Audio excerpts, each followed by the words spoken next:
پچھلی دفعہ بھی طلاق کے حوالے سے میں نے ڈیٹیل ڈسکشن کی تو بعض لوگوں نے اس میں کامنٹس میں لکھا کہ جی جو احادیث میں طلاق کے طریقے کے متعلق چیزیں آئی ہیں یا اجماع امت سے اہل سنت کے ہاں ٹرانسفر ہوئی ہیں، تو بعض لوگوں کی یہ ریزرویشن ہے کہ ہم ان چیزوں کو اس لیے ایکسیپٹ نہیں کرتے کہ وہ قرآن کے طلاق کے طریقے کے مخالف ہے۔ تو جب قرآن میں جو طلاق کا طریقہ بیان ہوا ہے اس طریقے سے ہٹ کے جو بھی طلاق دے گا اس کی طلاق اسٹیبلش ہی نہیں ہوگی، یہ ان کا موقف ہے۔ لیکن بات وہی ہے کہ کتاب و سنت کو ہم صحابہ کرام علیہم رضوان کے اقوال کی روشنی میں سمجھتے ہیں، کیونکہ وہ سب سے پہلے اسٹوڈنٹ ہیں نبی صلی اللہ علیہ وآلہ وسلم کے۔ جہاں تک بزرگ پرستی کا یا آبا پرستی کا یا سلف پرستی کا تعلق ہے تو ان ساری چیزوں کے تو میں بھی خلاف ہوں، لیکن اگر کوئی شخص یہ کہے گا کہ ہم صحابہ کرام یا اہل بیت کے فہم کو چھوڑ کر ڈائریکٹ قرآن کو اپنے فہم کے مطابق سمجھیں گے تو ظاہر ہے کہ اس کا یہ ہم فہم ایکسیپٹ نہیں کریں گے۔ اس کی وجہ یہ ہے کہ قرآن حکیم کے اولین مخاطبین جو ہیں وہ صحابہ کرام تھے۔ ہاں انڈیویجول کسی صحابی کی رائے سے آپ کو اختلاف ہو سکتا ہے، لیکن جب صحابہ کا اجماع ہو کسی مسئلے کے اوپر یا اکثریت صحابہ کرام کی ایک طرف ہو، پھر اب آپ کو کوئی حق نہیں پہنچتا کہ آپ اس طرح کے معاملات کو آگے لے کے چلیں ان کی مخالفت کے اوپر۔ دوسری بات یہ کہ یہ قرآن حکیم کے خلاف کی جو بات کی جاتی ہے مختلف ٹاپکس کے اوپر، یہ بھی بہت بڑا دھوکہ ہے۔ قرآن حکیم کے خلاف اس وقت کوئی چیز ہوگی اجماع کی یا سنت کی یا صحیح الاسناد احادیث کی جب وہ سٹیٹمنٹ 180 ڈگری ہوگی۔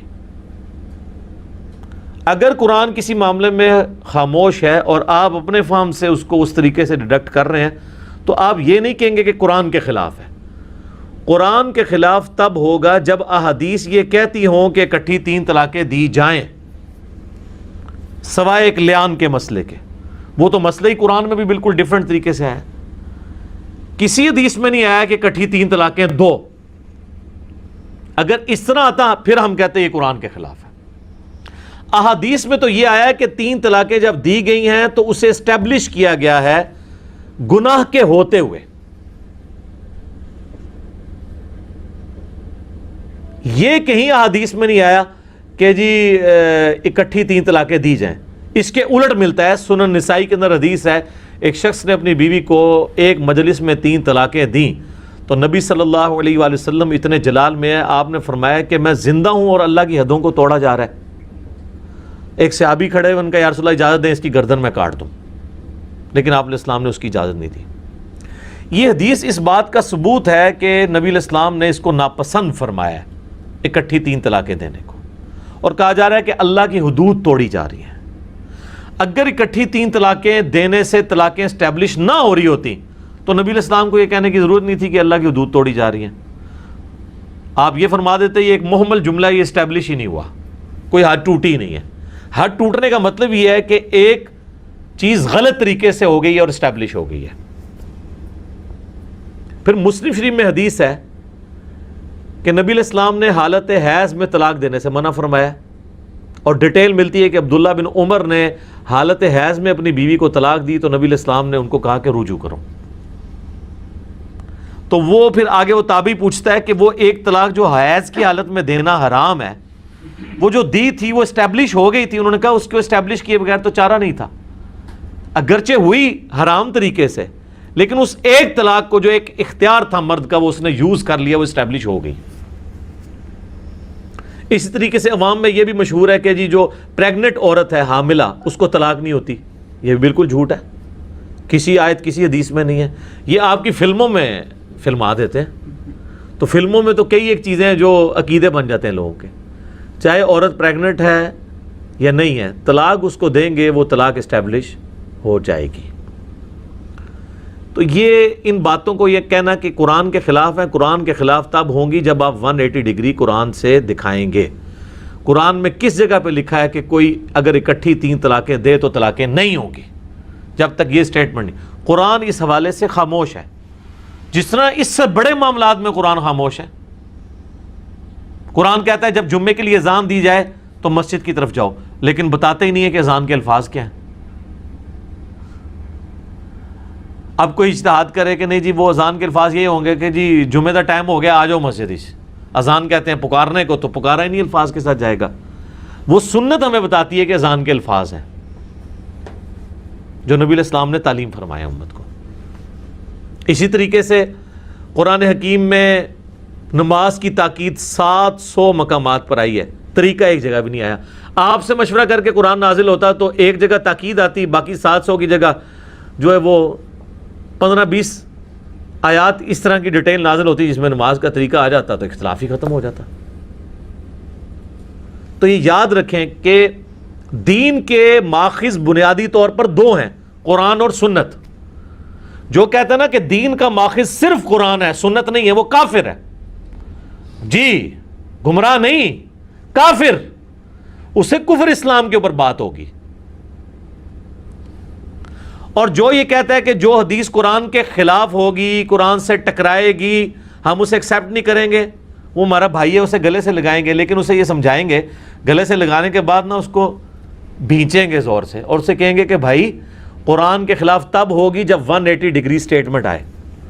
اس کی مثال میں نے کئی دفعہ بیان کی ہے، یہ میری ایک ڈیٹیل جو مجلس نمبر 96 ریکارڈ ہوئی تھی جاوید احمد غامدی صاحب حفظہ اللہ تعالیٰ کے نظریات کے اوپر، 200K پلس لوگ دیکھ چکے ہیں اسے۔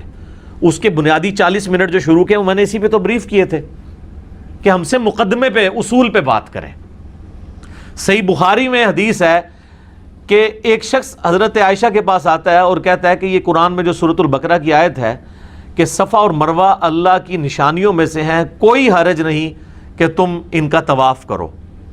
تو انہوں نے کہا کہ اس سے یہ رزلٹ نکلتا ہے کہ صفا مروہ کی سعی کرنا یہ فرض اور واجب نہیں ہے، کوئی کر لے تو ٹھیک، نہ کرے تو کوئی مسئلہ نہیں۔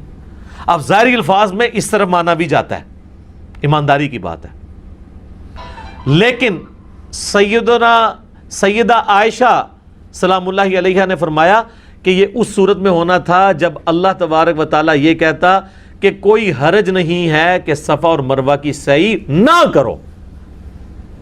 یہ تو ہے کہ صفا مروہ کی سعی کر لو تو کوئی حرج نہیں، یہ تو نہیں آیا کہ نہ کرو کہ کوئی حرج نہیں، تب ہونا تھا کہ وہ ضروری نہیں ہے۔ پھر انہوں نے بتایا کہ یہ الفاظ اس لیے یوز ہوئے کہ مشرکین عرب میں سے جو انصاری مسلمان ہوئے تھے وہ صفا مروہ کی سعی کو برا جانتے تھے، وہ یہ سمجھتے تھے کہ یہ بھی مشرکین عرب کی رسم ہے جو چل رہی ہے، کیونکہ صفا اور مروہ پہ انہوں نے 2 بت رکھے ہوئے تھے۔ تو اللہ تعالیٰ نے فرمایا کہ اگرچہ مشرکین عرب کی ہی یہ رسم چل رہی ہے، لیکن یہ رسم انہوں نے ان بتوں کی وجہ سے سٹارٹ نہیں کی ہے، بلکہ یہ مستعار لی ہے حضرت ابراہیم علیہ السلام کی جو بیوی تھی ہاجر۔ یہ ہاجرہ لفظ غلط ہے، ہاجر لفظ ہے، ہاجر۔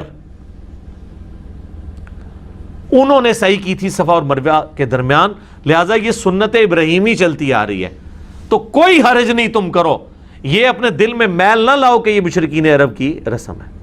اب اس کانٹیکس میں اس آیت کو دیکھیں تو بالکل سیدہ عائشہ کی بات فٹ ان بیٹھتی ہے۔ اب یہ کہنا کہ جی کوئی حرج نہیں ہے، تو یہ جو احادیث میں صفا اور مروہ کی صحیح کو واجب قرار دیا گیا ہے حج اور عمرے کے لیے، یہ حدیثیں ہی فراڈ ہیں، اور جو سنت سے سنی اور شیعہ کا اجماع چلتا آ رہا ہے اس مسئلے پہ، یہ سارا اجماع ہی فراڈ ہے، تو اپنی عقل کا علاج کروائیں۔ یہ قرآن کی رٹ ہم سے، باقی تو سب لوگ صرف قرآن کی رٹ ہی لگاتے ہیں، قرآن کی توحید کس نے آگے پبلک کو بالکل واضح کر کے بتائی ہے اور پوری دنیا کو اپنا دشمن کر لیا ہے؟ صرف اس پلیٹ فارم نے۔ ہمیں لوگ دھونس لگائیں گے قرآن کی کہ ہم قرآن کی تعلیمات کے خلاف لوگوں کو تعلیمات دے رہے ہیں، وہ لوگ جو اپنے محلے میں کھڑے ہو کے نا چوک میں توحید کی بات نہیں کر سکتے، ہاں نیٹ پہ چھپ چھپا کے صرف کمنٹس کر سکتے ہیں، یہ پوسٹیں شیئر کروا سکتے ہیں، وہ بھی اگر سائبر کرائم والے پہنچ جائیں تو وہ اس سے بھی لانے برات کر دیں گے۔ یہ تو توحید کی دلیری ہے۔ کون سا عالم دین ہے اس وقت جو قرآن کی توحید کو پبلک تک پہنچا رہا ہو؟ جرت ہی نہیں ہوتی، بس وہی توحید بیان کرتے ہیں، نہیں چاند اللہ نے بنایا، سورج اللہ نے بنایا، وہ سارے ہوتے غیر مسلم ہی مان رہے ہیں چاند اللہ نے بنایا، سورج اللہ نے بنایا۔ اس توحید نال کوئی فرق نہیں پیندا۔ توحید وہ بیان کرنی ہے جو نوح علیہ السلام نے بیان کی ہے، اور 950 سال میں 80 بندے بھی پورے نہیں کر سکے، سینچری تو مارنی دور کی بات ہے، 80 بھی پورے نہیں ہوئے۔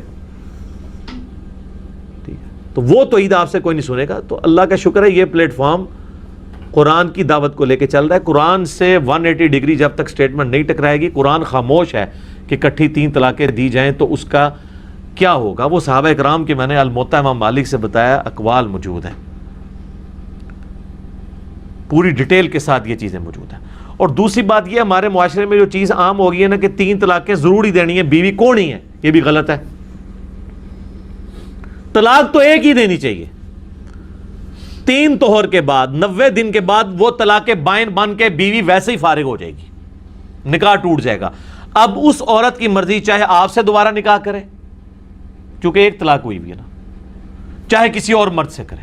البتہ 90 دن کے اندر وہ والا مرد جو ہے زیادہ حقدار ہے رجوع کرنے کے, کیونکہ وہ طلاق رجی ہوگی, اس میں نکاح نہیں ٹوٹتا, صرف طلاق ہوتی ہے.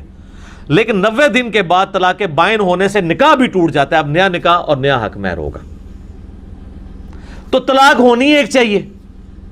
یہ جو کہتے ہیں نا جی سنت طریقہ یہ ہے کہ ایک طلاق دیں, پھر 90 دن کے بعد دوسری طلاق دیں, پھر 90 دن کے بعد تیسری طلاق دیں, جو غامدی صاحب اور ذاکر نائک کی طرف منسوب کی جاتی ہے. تو ہم ان سے پوچھتے ہیں کہ یہ طریقہ قرآن میں کہاں لکھا ہوا ہے کہ 90 دن بعد ضروری طلاقیں دینی ہے تم نے؟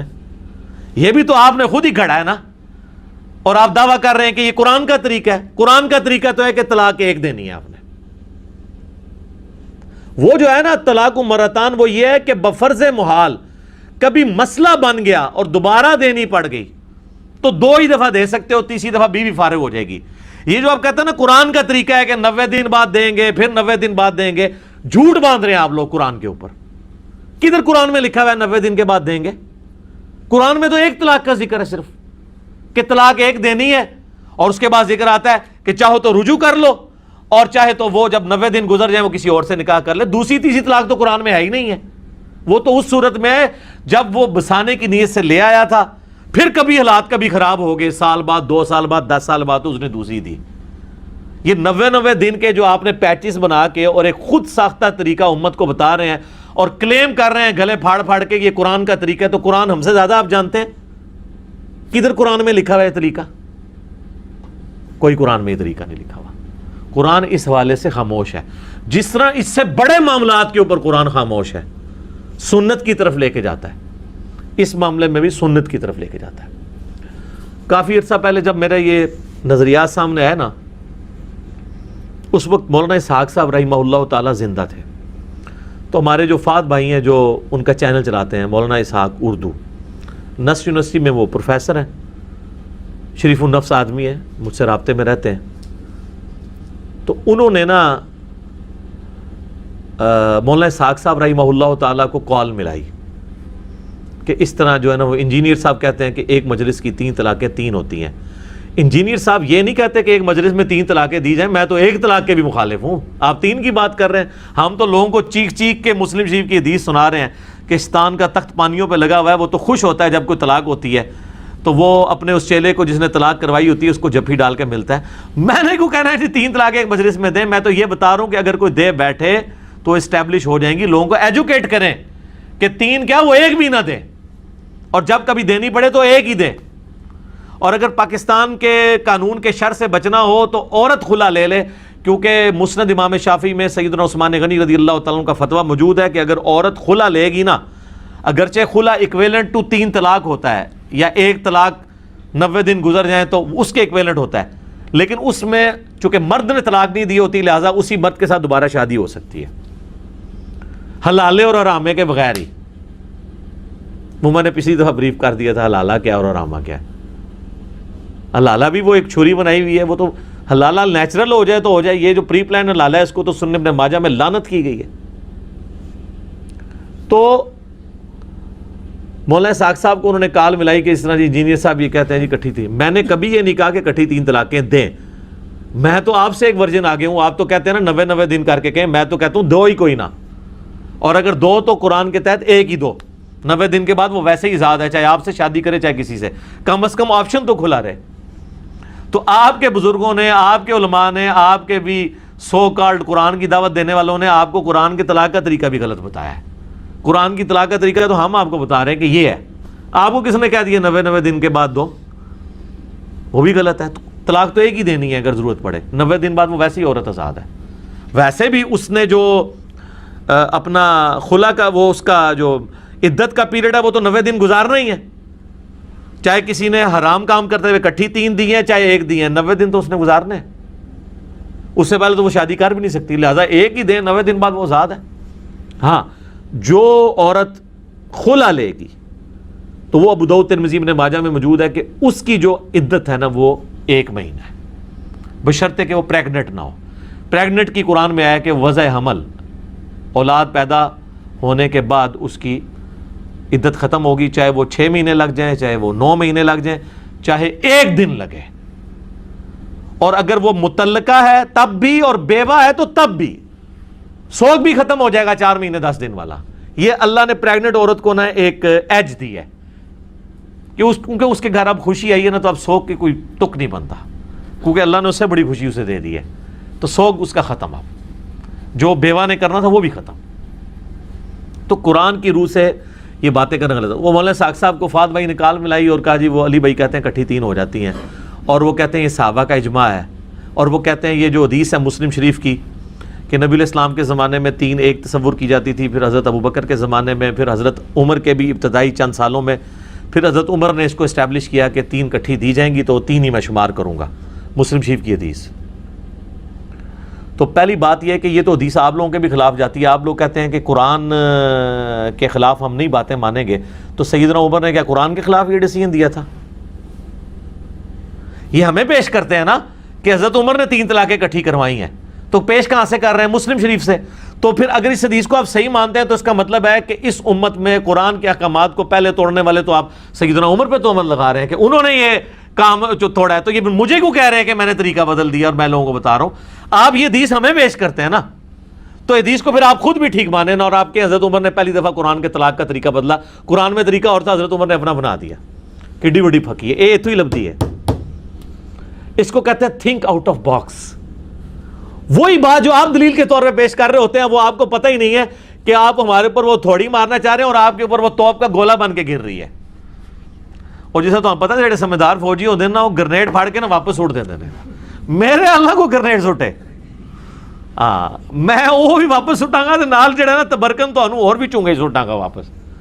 یہ حدیث سانو پیش کرتے ہو، اس کی میں نے پوری ایکسپلینیشن کی تھی کہ یہ حدیث جو ہے اس پہ امام نسائی نے باب باندھا ہے کہ اس عورت کے لیے جس کے ساتھ مرد نے صحبت نہ کی ہو، وہ تو ہم بھی مانتے ہیں کہ جس عورت کے ساتھ مرد نے صحبت نہ کی ہو وہ غیر مدخولہ اسے کہا جاتا ہے۔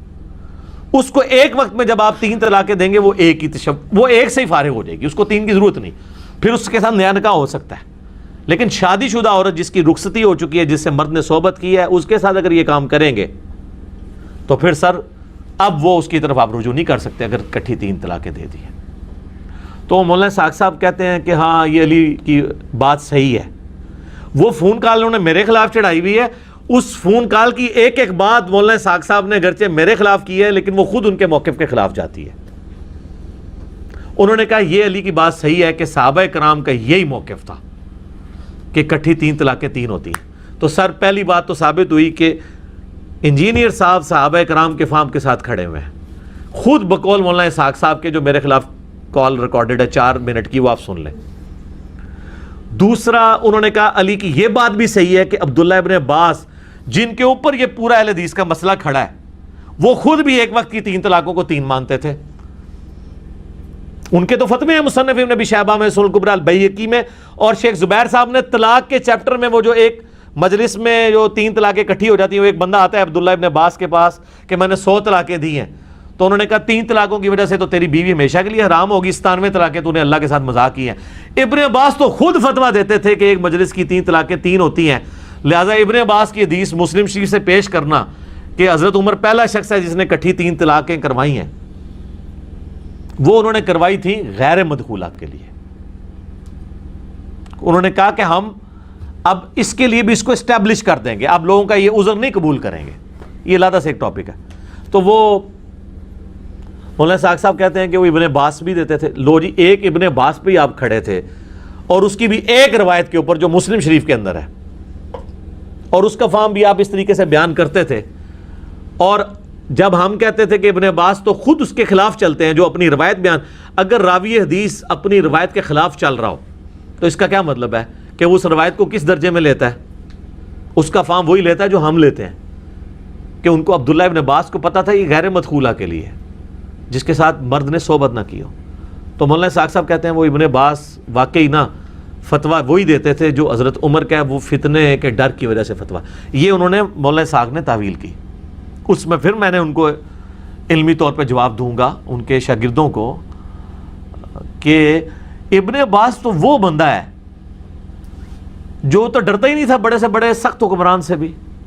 خود مولانا اسحاق صاحب بتاتے ہیں کہ جی جو ہم بھی بیان کرتے ہیں کہ سنن نسائی میں حدیث ہے کہ وہی عبداللہ ابن عباس عرفات میں باہر نکلتے ہیں اور تلبیہ کی آواز نہیں سنتے، تو کہتے ہیں میں تلبیہ کی آواز نہیں سن رہا، تو بتایا جاتا ہے لوگ حضرت معاویہ کے ڈر کی وجہ سے تلبیہ کہنا چھوڑ گئے، چونکہ حضرت علی اونچی آواز میں تلبیہ کہتے تھے، انہوں نے سنت جاری کی تھی، حضرت معاویہ اس کے الٹ چل رہے تھے۔ تو انہوں نے فرمایا کہ سنن الکبریٰ البیہقی میں بھی اس کی پوری ڈیٹیل موجود ہے، انہوں نے کہا ان پر اللہ کی لعنت ہو، معاویہ کی ناک خاک آلود ہو، انہوں نے بغض علی میں رسول اللہ کی سنت کو چھوڑ دیا۔ رسول اللہ اونچی آواز میں لبیک کہتے تھے، پھر ابن عباس نے وہاں لبیک اللہم لبیک اونچی آواز میں کہا۔ یار حضرت معاویہ کا جو دور ملوکیت تھا، جتنی سختیاں اس کے اندر تھیں، حضرت عمر میں تو پھر بھی سنت کی بات سن کے ٹالنس آ جاتی تھی۔ ابن عباس تو وہ دلیر بندہ ہے جو حضرت معاویہ کے اگینسٹ کھڑا ہو گیا۔ اس کے بارے میں کہنا کہ حضرت عمر کے دور میں وہ حضرت عمر کی عزت کرتے ہوئے خاموشی اختیار کر لیتے تھے، اور یہ وہی ابن عباس ہے جس کے بارے میں مسند احمد میں آتا ہے حج تمتع پہ جب حضرت عمر نے پابندی لگائی اور لوگ آ کے جو ہے وہ بات کرتے ہیں، تو حضرت ابن عباس ہی کہتے ہیں قریب آسمان سے پتھر برس پڑے کہ میں تمہیں رسول اللہ کی حدیثیں سناتا ہوں اور تم کہتے ہو کہ عمر نے حج تمتع پابندی لگائی، رسول اللہ نے حج تمتع کیا ہے۔ یہ وہ ابن عباس ہیں، وہ تو لحاظ ہی نہیں کرتے تھے کس کا، لہٰذا ان کی بات کہنا کہ انہوں نے تقیتاً حضرت عمر کے دور میں 3 کو 3 کہا تھا، بعد میں تو کوئی ملتا ہی نہیں ہے، ان کے تو فتاوے جو موجود ہیں ان میں تو یہی ملتا ہے کہ وہ اسٹیبلش کرتے تھے۔ ہاں اہل تشیع کے ہاں یہ رائے پائی جاتی ہے، ہم کوئی مطلب تنگ نظر نہیں ہے کہ ہم کہیں کہ یہ رائے نہیں پائی جاتی۔ میرا دعویٰ ہے کہ اہل سنت کے ہاں یہ اتفاقی مسئلہ چلتا آ رہا ہے۔ اہل سنت میں یہ ابن تیمیہ سے پہلے کسی نے اس مسئلے کو اس طریقے سے جو ہے نا وہ کھڑا نہیں کیا، اور ابن تیمیہ کے بعد بھی اہل حدیث میں سارے لوگ اس کے قائل نہیں ہیں۔ شیخ زبیر علی صاحب نہیں قائل تھے، بلکہ وہ مجھے کہتے تھے کہ علی بھائی آج کے اہل حدیث کا ایک مسئلہ ایسا ہے جو میں کہتا ہوں اجماع صحابہ اور اجماع امت اور اہل سنت کے خلاف ہے، اجماع کے یہ لفظ بولا کرتے تھے، اور وہ طلاق کا مسئلہ ہے۔ میرے 1 to 100 کوسچنز میں جب میں نے آخر میں مجھے پتا تھا یہ جواب نہیں دیتے ہیں کیونکہ وہ پورا ایک مسلک کھڑا ہوا ہے نا، تو میں نے اس سوال کے سٹارٹ میں کہا تھا آپ کی مرضی جواب دیں یا نہ دیں، تو میں نے کہا 3 طلاق کا مسئلہ بتائیں، تو وہ اس پہ کھڑے ہو گئے تھے۔ اگر وہ اہل حدیث والا مسئلہ بیان کرنا ہوتا انہوں نے تو کر دیتے، ہمیں پتا تھا وہ جواب نہیں دیں گے، لیکن ریٹن میں مشکات کی پہلی جلد میں طلاق والے چیپٹر میں آپ جا کے دیکھ لیں۔ تو جو لوگ یہ سمجھتے ہیں کہ ہم معاذ اللہ قرآن کے خلاف چل رہے ہیں، تو ایسا نہیں ہے۔ قرآن کے خلاف چلانے کے لیے آپ کو قرآن میں 180 ڈگری سٹیٹمنٹ دکھانی پڑے گی، ادروائز کوئی شخص اپنی مرضی سے اجتہاد کرتا ہے نہیں جی قرآن میں چونکہ یہ آیا ہے، اب چونکہ یہ آ گیا تو قرآن کے بالکل خلاف ہو گیا، ایسے نہیں ہوتا۔ یہ جو لوگ گمراہ ہوئے ہیں اوائل اسلام میں فرقے، قرآن پاک کی آیات کو مولڈ کر کے، جبریہ اور قدریہ، آپ کیا سمجھتے ہیں جبریہ اور قدریہ حدیثیں پیش کرتے تھے؟ قرآن کی آیات ہی لیتے تھے۔ جبریہ وہ جن آیات میں آتا ہے کہ تم کیا چاہو گے، جو چاہے گا وہ اللہ ہی چاہے گا، اللہ جسے چاہے ہدایت دے دے، جسے چاہے گمراہ کر دے۔ جبریہ کہتے تھے دیکھو یہ آیات واضح ہیں کہ انسان کوشش سے کچھ نہیں کر سکتا، جس کو اللہ نے دوزخ کے لیے پیدا کیا ہے وہ اللہ ہی اسے خود گمراہ کرے گا۔ قدریہ جو ہیں وہ دوسری طرف آتے تھے، وہ کہتے تھے قرآن میں آیت ہے وَالَّذِينَ جَاهَدُوا فِينَا لَنَهْدِيَنَّهُمْ سُبُلَنَا، جو لوگ ہماری راہ میں کوشش کریں گے ہم انہیں راہ دکھائیں گے۔ وہ کہتے تھے کہ دیکھیں یہ کوشش آپ کی اپنی ہے، اللہ نے کچھ نہیں کرنا، اللہ نے تو بعد میں جو کچھ کرنا ہے، لیکن وہ پھر اتنا غلو اس میں کرتے تھے کہ وہ تقدیر کو بھی سائڈ پہ نکال دیتے تھے۔ جبکہ اہل سنت کا موقف درمیان میں ہے کہ نہ ٹوٹلی انسان کے اختیار میں اللہ نے چیز چھوڑی ہوئی ہے اور نہ ٹوٹلی جبر کیا ہے انسان کے اوپر۔ جبر کہتے ہیں یہ زبردستی کرنا، جبریہ اسی سے نکلے ہیں، وہ کہتے ہیں ہم پہ اللہ نے جبر کیا ہے معاذ اللہ، ہمیں دوزخ یا جنت کے لیے زبردستی پیدا کرتی ہے اور اسکروٹنی کرتی ہے. اور قدریہ جو ہیں وہ تقدیر کے منکر ہو گئے, وہ دوسری طرف چلے گئے کہ نہیں بھی اللہ نے بنا کے دنیا چھوڑ دی ہے, وہ جس طرف دنیا کی مرضی ہوگی اس طرف لے کے چلیں گے. یہ دونوں ایکسٹریمز تھی. لہٰذا یہ میں نے دیکھیں آلموسٹ اس پہ آدھا گھنٹہ میں نے لگا دیا صرف اس لیے کہ پچھلی دفعہ بال لوگوں کے کومنٹس آئے تھے. میں چاہ رہا ہوں کہ میں اس کو اپنی زندگی میں اس حوالے سے, ویسے تو میں نے کئی ایک ویڈیوز ریکارڈ کروا دی ہیں, تعصب کی اینک اتار کے دیکھیں. آپ ضرور یہ موقف اڈاپٹ کر سکتے ہیں کہ جی میرے نزدیک یہ موقف اس طرح نہیں اس طرح ہے. ہمیں کوئی یہ دھونس نہ لگائے کہ ہم قرآن کے خلاف چل رہے ہیں. قرآن کے حق میں آواز بلند کرنا اور اپنی لائف کو سٹیک پہ لگانا, کروڑوں لوگوں کی دشمنیاں مول لینا اس پلیٹ فارم سے ہو رہا ہے. لہٰذا یہاں کوئی یہ نہ سمجھے کہ ہم قرآن کے خلاف کوئی بات ایکسیپٹ کر لیں گے. طلاق کا تو مسئلہ ہی بہت چھوٹا ہے. مجھے کیا تھا, میں طلاق میں بھی مخالفت لے سکتا ہوں.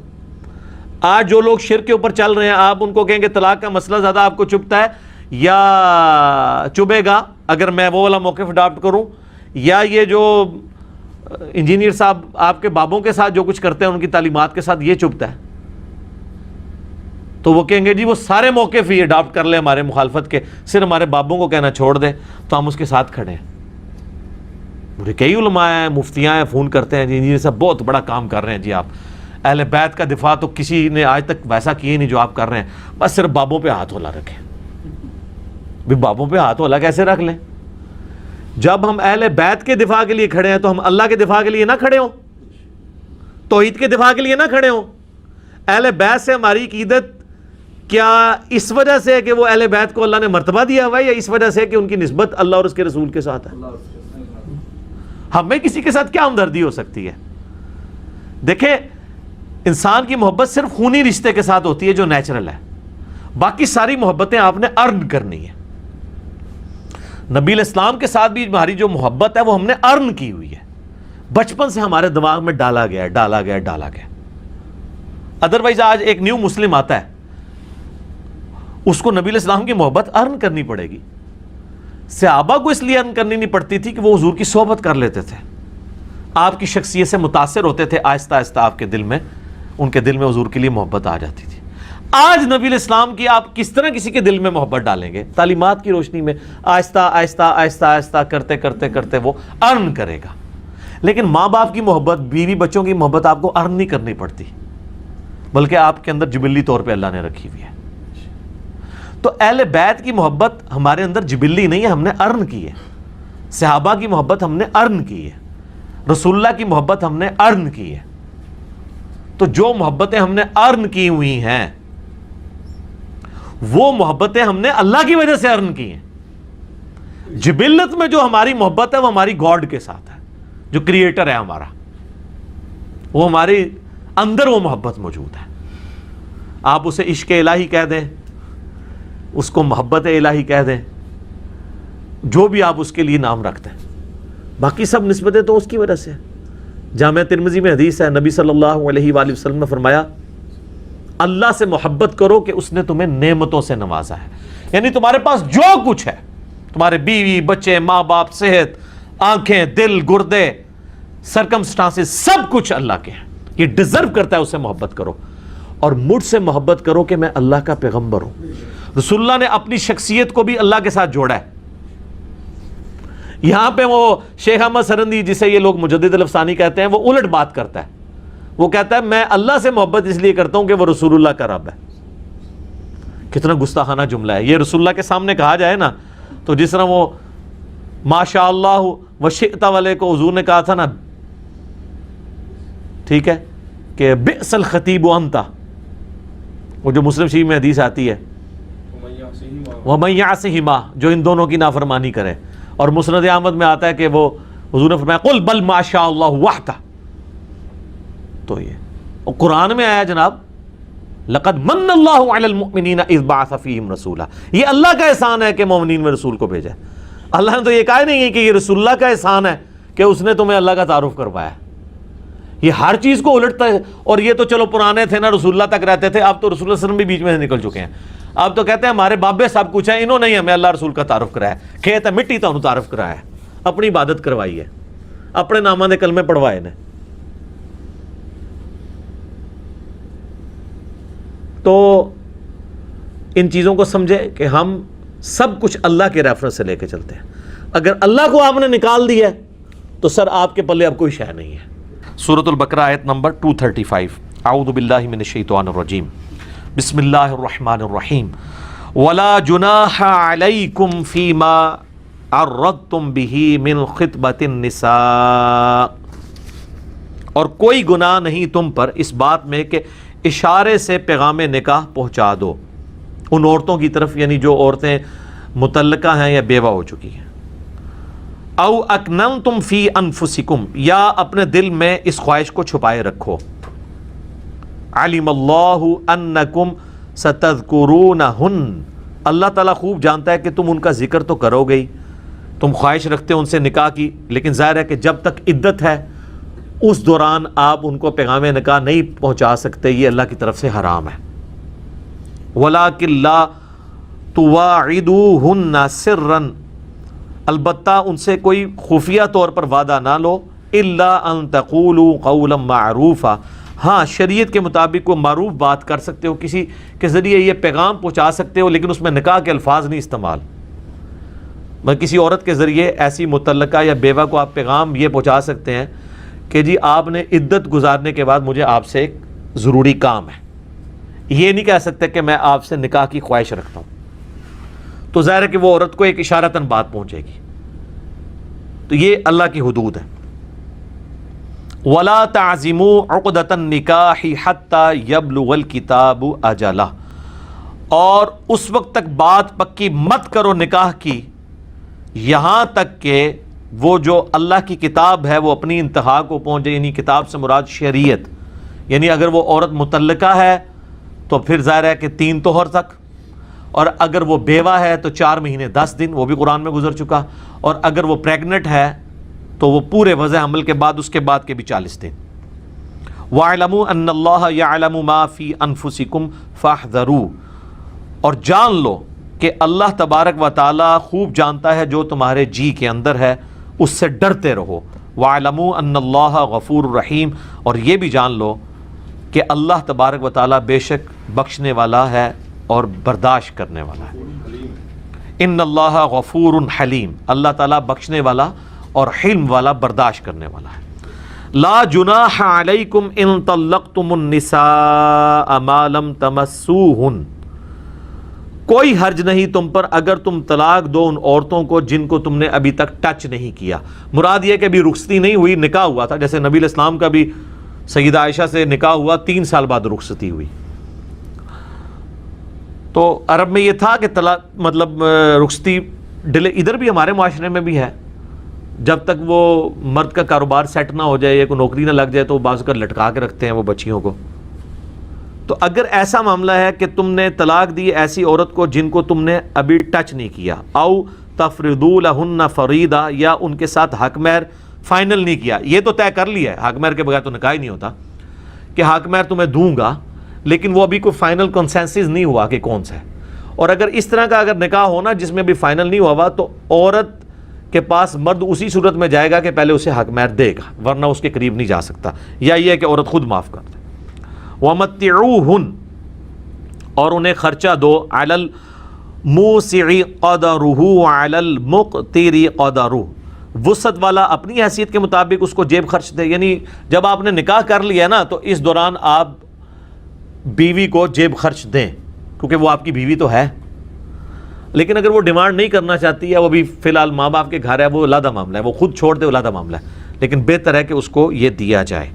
لیکن وہ کہا گیا کہ وسعت والا امیر آدمی اپنی حیثیت کے مطابق دے گا، غریب آدمی اپنی حیثیت کے مطابق. میں نے پچھلی دفعہ ڈسکس کیا تھا، وہ طلاق ہو جاتی ہے تو وہ جا کے کورٹ میں کیسز کرتے ہیں، اور وہ مطلب وہ اس کو بھی پتہ ہے کہ یار یہ اس مرد کی تنخواہ اتنی ہے نہیں ہے، وہاں جا کے کہتے ہیں 40,000 روپے مہینے کا خرچہ لگا دو. تو 40,000 تو اس بیچارے کی ٹوٹل تنخواہ ہوتی ہے. تو جب تم شادی کر رہی تھی تو اس وقت تم نے یہ مطلب اس وقت تو جیب خرچ 10,000 تھا تمہارا، اور اب طلاق لے لیا تو اب اس سے صرف ایک بچے کے بس 40,000 روپیہ مانگ رہی ہو، تو یہ بھی زیادتی ہے. متاعا بالمعروف، یہ اپنی اپنی حیثیت کے مطابق. یہ دیکھیں جی اسلام کی کتنی خوبصورتی ہے کہ ہر معاشرے میں یہ رقم ڈیفرنٹ ہوگی. اب اس کی رقم کو ڈیفائن کر کے اگر فقہ کی کتابوں میں لکھ دیا جائے اور پھر وہ فقہ کی کتابوں نے کہہ دی دیکھیں جی یہ تو ہمارے اماموں نے بزرگوں نے رقم بتائی ہے، قرآن میں تو لکھی نہیں ہوئی ہے، تو آپ تو بیڑا غرق کر رہے ہیں، آپ کے بزرگ اگر بتائیں گے بھی تو غلط ہے۔ اگر انہوں نے اس وقت چاندی لکھی تھی تو آج تو چاندی ایبسلیٹ ہو گئی ہے، بزرگ تو پھر فیل ہو گئے، اب تو پوری کرنسی آ گئی سونے کے اوپر۔ تو بزرگوں نے اگر چاندی کے حساب سے خرچہ اس زمانے میں لگایا تھا تو آج تو پھر انجینئر صاحب بتائیں گے کہ کون سا خرچہ ہے، تو آپ ہمارے مقلد ہو جائیں گے؟ نہیں، یہ اجتہاد کا دروازہ قیامت تک کھلا ہوا ہے، بزرگوں کا کوئی لینا دینا نہیں۔ وہ بزرگ اپنے زمانے کے لیے ضرور بزرگ تھے، جدید فقہی مسائل ہر دور میں ان کو ریفریز کیا جائے گا۔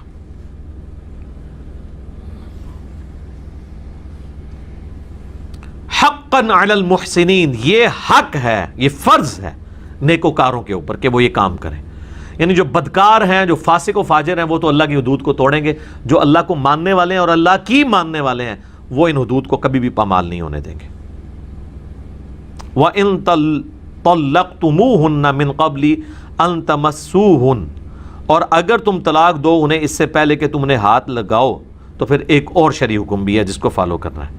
وَقَدْ فَرَضْتُمْ لَهُنَّ فَرِيضَةً فَنِصْفُ مَا فَرَضْتُمْ، تو جو تم ان کے ساتھ حق مہر مقرر کر چکے ہو تو آدھا حق مہر پھر بھی دینا ہوگا۔ دیکھیں عورت کو اللہ نے کتنی عزت دی ہے، صرف نکاح ہوا، ایجاب و قبول ہوا، حق مہر کے عوض اب آپ کا ارادہ بدل گیا اور آپ نے حق مہر لکھوایا ہوا تھا 10 لاکھ روپے، تو 5 لاکھ دینے ہوں گے، یا 1 تولہ سونا لکھوایا ہوا تھا حق مہر تو آدھا تولہ دینا ہوگا۔ الا ان يعفون او يعفو الذي بيده عقدة النکاح، ہاں ایک ایکسیپشن ہو سکتی ہے کہ وہ عورت خود اپنا حق معاف کر دے، وہ کہہ دے کہ یار دفعہ ہو، جب تو نے مجھے ہی نہیں رکھا تو میں نے تیری رقم لے کے کیا کرنا ہے، یہ بھی اپنے پاس رکھ۔ ظاہر ہے وہ اسی طرح ہی کہے گی نا، یہ تو نہیں کہے گی حضرت بہت مہربانی آپ نے کچھ عرصہ میرا نام آپ پہ بولتا رہے تو اب بڑی مہربانی ہے اور پیسے میری طرف سے رکھیں، یہ کہے گی دفعہ ہو۔ تو اللہ تعالیٰ ہمارا اگر وہ خود ہی چھوڑنا چاہتی ہے تو ٹھیک ہے چھوڑ دے، لیکن وہ صرف اس کے لیے نہیں کہا اللہ نے کہا کہ جس کے ہاتھ میں نکاح کی چابی ہے یا پھر وہ چھوڑ دے۔ وہ نکاح کی چابی کس کے ہاتھ میں ہے؟ مرد کے، کیونکہ طلاق تو وہ دیتا ہے نا۔ عورت کے ہاتھ میں بھی چابی ہے لیکن وہ جوڈیشری کے تھرو ہے، کھلا، لیکن مرد کے تو ہاتھ میں جس وقت ہے وہ چابی وہ عورت کو کیا دے گا، وہ اپنے کوئی چابی لگا لے گا، باہر پوری زندگی جناب پچھتاندہ رہے گا میں کام کے پا لیا۔ تو جس کے ہاتھ میں نکاح کی چابی ہے وہ خود چھوڑ دے، مراد کیا کہ یار تو پورے ہی اس کو دے دے، وہ یہی چھوڑے گا نا کہ اگر وہ حق مہر دے چکا تھا اس عورت کو تو اب وہ کہے گا جی میں نے چونکہ ہاتھ نہیں لگایا، رخصتی نہیں ہوئی، تو آدھا مجھے واپس کر دے، تو وہ تو اس کا حق ہے کہ آدھا واپس لے لے مرد۔ تو اللہ فرما رہا ہے کہ اگر چاہو تو چھوڑ ہی دو، ٹھیک ہے یار جو دیا ہے اس کے پاس ہی رہنے دو۔ عورت بھی معاف کر سکتی ہے اور مرد بھی۔ وَأَن تَعْفُوا أَقْرَبُ لِلتَّقْوَىٰ، اور اگر تم معافی کر دو یہ پرہیزگاری کے قریب ہے۔ اللہ تعالیٰ نے اصول تو بیان کیا ہے لیکن انکریج اس کو کیا کہ یار ٹھیک ہے نکاح کیا تھا یار کیا فرق پڑتا ہے، اس کے پاس ہی رہنے دو، آدھا بھی واپس نہ لو، پورے ہی عورت کو دے دو۔ وَلَا تَنْسَوُا الْفَضْلَ بَيْنَكُمْ، اور نہ بھلایا کرو احسان کو آپس میں لین دین کے معاملے میں، یعنی اس کی جزا پھر اللہ دے گا۔ یہ مرد پھر اس عورت کے ساتھ اگر ایک طرف اس کو یہ تکلیف پہنچی ہے نا کہ اس نے اس کو چھوڑا ہے، اس نے جینون ریزن سے بھی چھوڑا ہو، تو ایٹ لیسٹ یہ احسان بھی اللہ کے حضور اس کی نیکی پکی ہو جائے گی کہ ٹھیک ہے پورا اس کے پاس رہنے دیا۔ اللہ تعالیٰ یہ بھی نہیں کہہ رہا کہ میں وہ جو تم چھوڑو گے تو وہ رائے گاں جائے گا، یہ صرف دنیا میں تمہاری واہ واہ ہوگی، میں اس کے اگینسٹ تمہیں اجر دوں گا اگر تم نے اس عورت کو پورا ہی حق مہر دے دیا، اسے آدھا بھی نہ لیا۔ ان اللہ بما تعملون بصیر، بے شک اللہ تعالی خوب جانتا، خوب دیکھ رہا ہے جو تم کرتے ہو۔ اب یہ طلاق کی اتنی لمبی ڈسکشن جو کئی آیات سے چل رہی ہے، اس کو کنکلوڈ اللہ تعالیٰ کس کے اوپر کر رہا ہے؟ نماز کے اوپر، کیونکہ طلاق کے مسائل میں جگہ جگہ ایک بات آئی تھی، تقوی، اللہ سے ڈر جاؤ، اللہ تمہیں دیکھ رہا ہے، اللہ کی حد نہیں چھوڑنی، اللہ تمہارے نفسوں کے اندر آنے والے خیالات کو بھی دیکھنے والا ہے۔ تو اللہ کا تصور دل میں پختہ کرنے کا ذریعہ سب سے بڑا کون سا ہے؟ نماز۔ موسیٰ علیہ السلام کو بھی اللہ نے کیا وحی کی تھی؟ وَأَقِمِ الصَّلَاةَ لِذِكْرِي، مجھے یاد رکھنے کے لیے نا نماز کو قائم رکھنا ہے. باقی ساری عبادات تو چھوٹی ہیں نا جی. ایٹ لیسٹ جو عبادت ریکوائرڈ ہے وہ تو نماز ہے. اور کوئی بندہ کوئی سنت اذکار نہ بھی کرے, صرف فرض نماز ہی پڑھتا رہے, تو وہ 5 ٹائم اللہ تعالیٰ کو رسپانس کر رہا ہے. اللہ کی یاد اس کے دل سے جا نہیں سکتی. اب یہ ٹاپک کنکلوڈ ہو رہا ہے.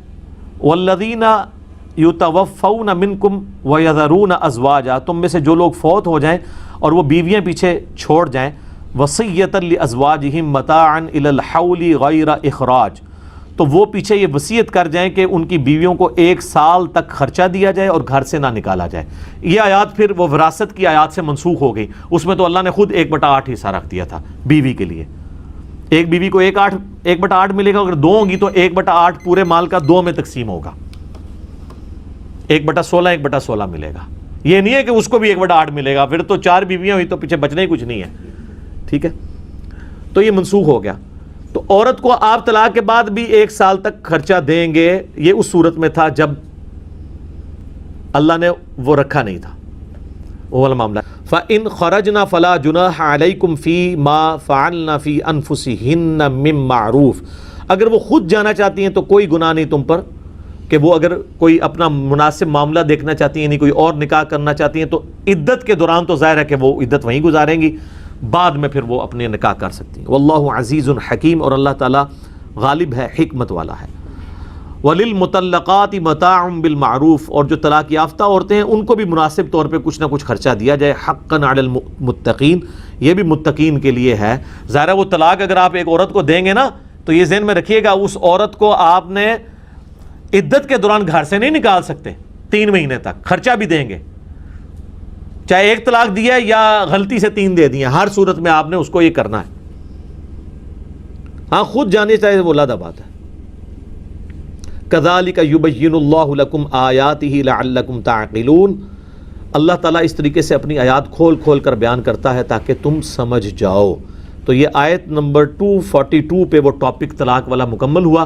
یہ اللہ کی سنت ہے کہ بیچ میں اگر کوئی اور ٹاپک بھی آ جائے نا, پھر بھی جو مین ٹاپک ہوتا ہے نا, جب گفتگو کنکلوڈ کی جاتی ہے نا, اس سے ریلیٹڈ پھر آپ سورہ نساء دیکھیں, سٹارٹ ہوئی ہے وراثت کے احکامات کے ساتھ, پھر 70-80 آیات بیچ میں منافقین کے بارے میں, جب اینڈ ہوئی ہے نا آخری آیت کون سی ہے, کلالہ کی.